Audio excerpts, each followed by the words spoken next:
Hey Sutton, look, I have another book today. It's called How I Became a Pirate, and it's by Melinda Long. Pirates have green teeth when they have any teeth at all.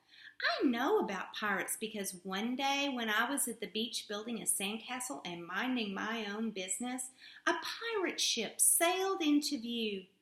I knew what it was because its flag had a skull and crossbones on it, and because I could hear the pirates singing, "Hey ho, blow the men down." They were a little off key. I tried to tell Dad, but he was busy setting up the beach umbrella. I tried to tell Mom, but she was busy slathering my baby sister with sunblock. So I went back to my sandcastle, but I kept an eye on the pirates. By then, they were rowing to shore. When they landed, the head pirate climbed out of the boat and yelled, "Ahoy there, matey! Be this the Spanish Main?" "No," I said, "this is North Beach." "Shiver me timbers," the pirate said. "We must have taken a wrong turn at Bora Bora." He walked around my sandcastle. He looked at the moat. Then he looked back to his crew. "He's a digger, he is, and a good one to boot." "A good one to boot," the others agreed. "What's your name, matey?" the head pirate asked. "Jeremy Jacob, sir," I told him. "Well, Jeremy Jacob," he said, "you're looking at Braidbeard and his crew. We've been needing a digger like yourself. We've a chest of treasure to bury." "Aye, treasure," the others shouted. "You're coming with us," Braidbeard told me. I didn't think Mom and Dad would mind as long as I got back for soccer practice the next day. That's how I became a pirate. As soon as we were on board, Braidbeard showed me the chest of gold and jewels. "Got to find a safe place for this here treasure. It's high time we were off," he announced. "We're off!" we all shouted. And then we set sail. There was plenty to do on board. The pirates taught me to sing sea chanties, the louder the better, and to say real pirate stuff like landlubber and scurvy dog. By dinner time, I could speak pirate perfectly. I also learned pirate manners. Braidbeard pounded his fist on the table and yelled, "Down the hatch, me laddies! Down the hatch!" we all shouted.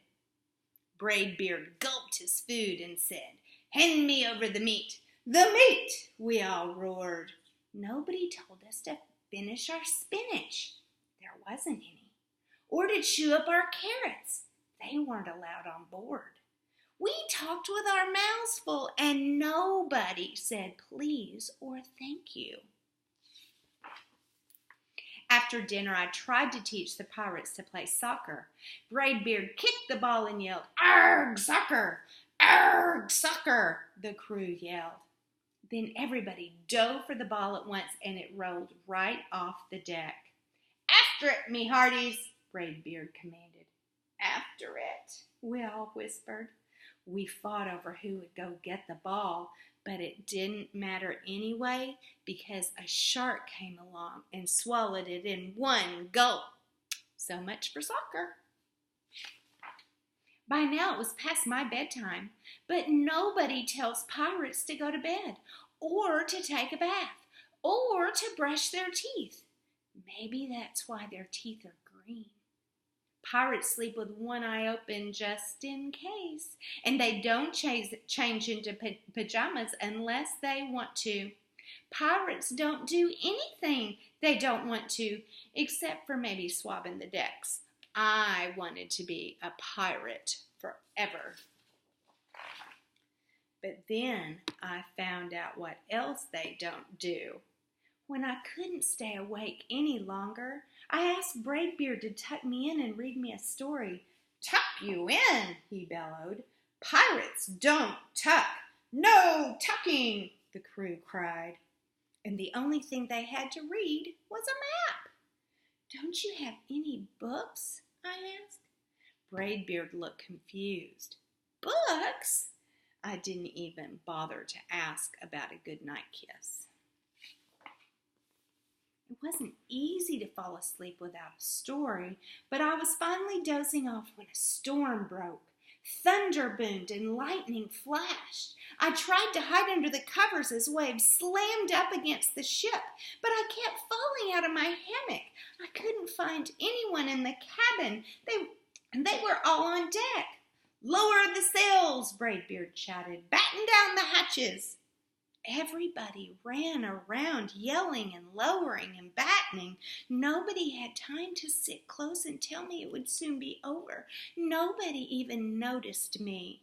I decided I didn't want to be a pirate after all.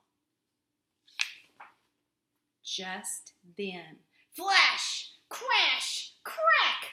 Lightning hit the mast and split it right down the middle. "What do we do now?" yelled one of the pirates. "We'll have to turn back," called another. "But the treasure," hollered Braidbeard. "Where will we bury the treasure?" I stepped forward. "Maybe I can help," I shouted over the wind. "I think I know a perfect digging spot." When the storm was over, we rowed back to shore and buried the chest. We drew a map so we could find the treasure again, but I don't think I'll need it. Look, they drew that map and buried that treasure right under the tree in his backyard. After that, the pirates repaired the ship and got ready to set sail. Before they left, Braidbeard handed me a flag and said, "You make a fine pirate, Jeremy Jacob. Guard that treasure well. We'll be back to get it soon enough." "Soon enough," the crew repeated. "If you ever need us," Braidbeard added, "just run the Jolly Roger up yonder pole." "Up yonder pole," the others shouted. "And maybe I will, but not today. I have soccer practice." Look, his soccer team is called the Pirates, and he got a new soccer ball. What do you think? Do you want to be a pirate someday? I hope you like that book, Sutton, and you have a great day.